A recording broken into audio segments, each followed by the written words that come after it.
All right, in this video, we're going to go over a situation in which the parent or sub sells to the other inventory, but at the end of the year, some of it has been sold, some of it has not been sold.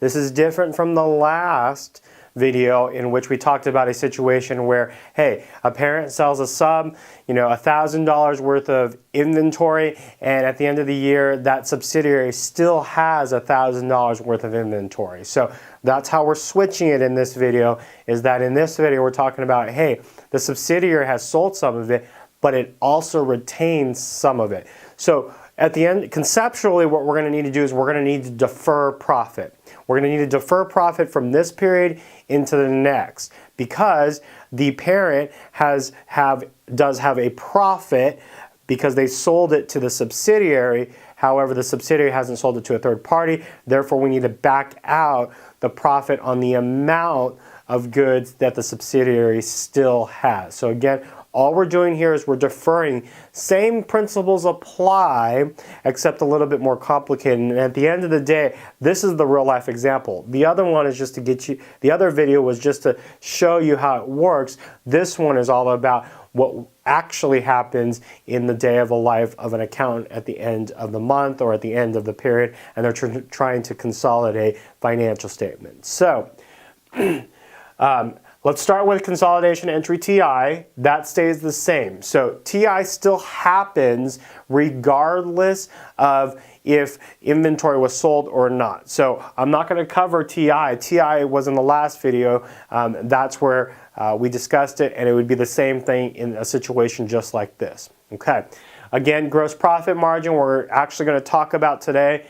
Gross profit divided by total sales will get you your gross profit margin, and typically that is done with the with the parent or whoever actually sold the goods to the other one. Okay.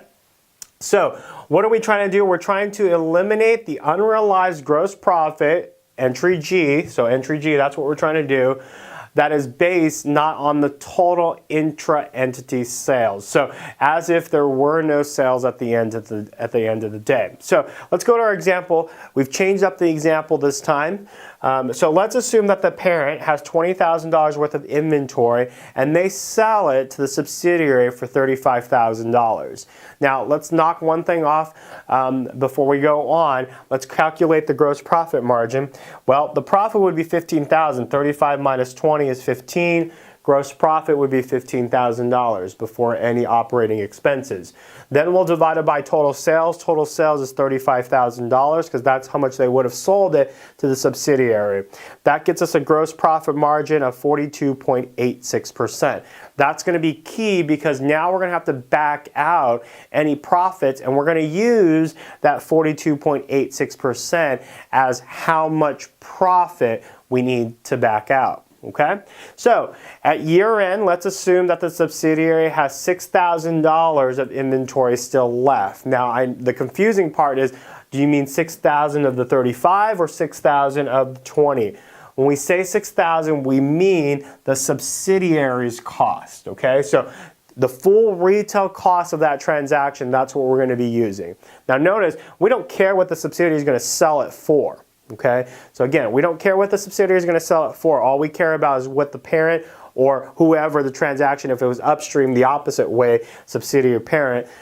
In this case, we don't care what the subsidiary is going to sell it. All we care about is what the parent sold it for. So of this $35,000, $6,000 still was left in inventory at the end of the year.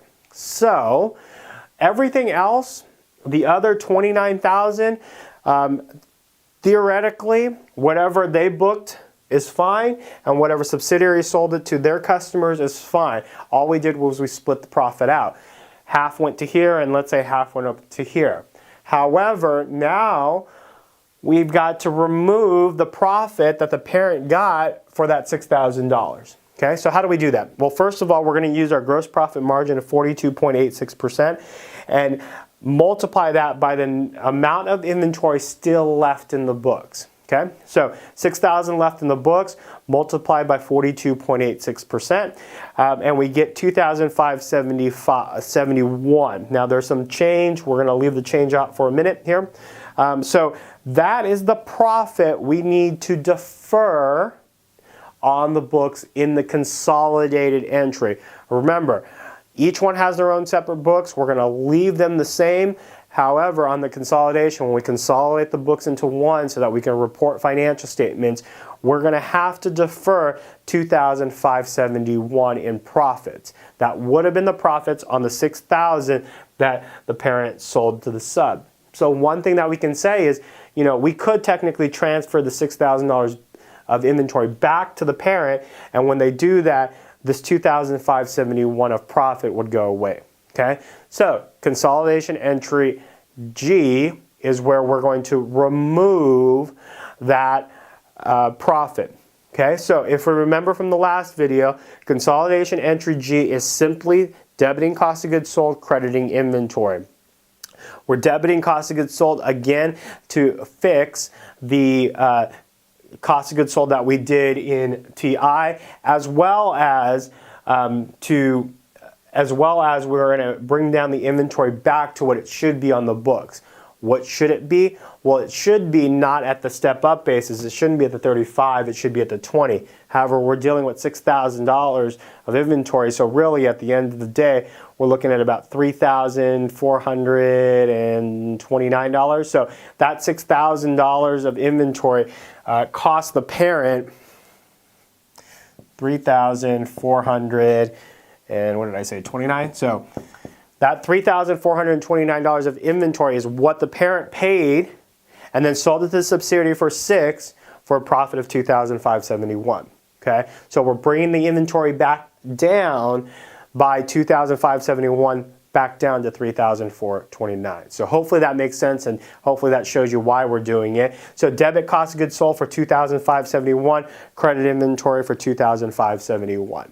So at the end of the day, it's really not that difficult. It's just understanding what's going on here. First, we're going to figure out gross profit margin. Second, we're going to figure out what the profit that we must defer. Now, kind of getting a step ahead a bit, we're going to defer it to the next period, and in the next period, we're going to then realize that gain, okay, or realize that net income. So how do we do that? All we have to do is, at the end of the day, is almost reverse these entries, and we're going to do that by debiting retained earnings and crediting cost of goods sold. So consolidation entry G, so this is also another consolidation entry G, but for consolidation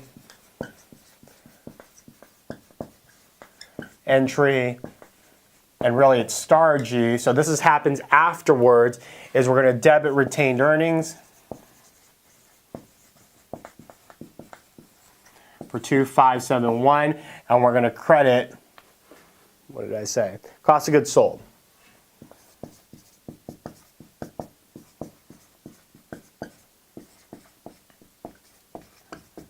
$2,571. Now, you might say, well, first of all, why are we not debiting inventory? Why are we debiting retained earnings? Well, we're not debiting inventory because that would have been sold, and when we sold it, we would have done all of that transaction. In addition, the reason why we're going to credit cost of goods sold is we're artificially bringing cost of goods sold down by $2,571, and when we're artificially bringing it down by $2,571, we thereby increase net income. So it's not that we had less cost of goods sold because we sold this in the next period. It's we're going to bring cost of goods sold down artificially by $2,571. If we bring down that expense down by $2,571, at the end of the day, at the bottom line, it increases net income by $2,571. So this is a trick. This is not why we're doing it, because we're receiving back cost of goods sold. We're receiving our inventory back. We're doing this as a trick. The trick is we're going to credit cost of goods sold, eliminate some of that expense, thereby net income comes up. Retained earnings is debited because that inventory was done in the prior period, so it's no longer on the book, so it usually goes to retained earnings in the form of a net profit. So remember, net profit at the end of the year gets closed, or the revenues and expenses gets closed, and then closed to retained earnings. Okay, so that's why we're doing that there. So kind of giving you the full picture here is, we figure out how much at year end is left. We multiply by our gross profit margin to get our profits that are deferred. We defer those profits here in G. Now remember, because we're deferring those profits in consolidation into G, we're only deferring it on the consolidated. But each books is going to have those entries as if they actually sold it and as if they actually incurred those costs. So we make that consolidation entry G, and then the following year, when we would assume that $6,000 of inventory is now gone, because inventory we don't keep for 365 days just to keep it. Hopefully we sell it within a reasonable time period of 1 year or less. We would artificially bring down a cost of goods sold in order to get our realize that profit in the next period. So those are your three videos. Those are your three videos that will help you understand inventory. In the next couple of videos, we're going to talk about upstream and downstream, which kind of gets a little bit complicated, but at least this gives you your basics on what we do when it comes to inventory and intra-entity transactions.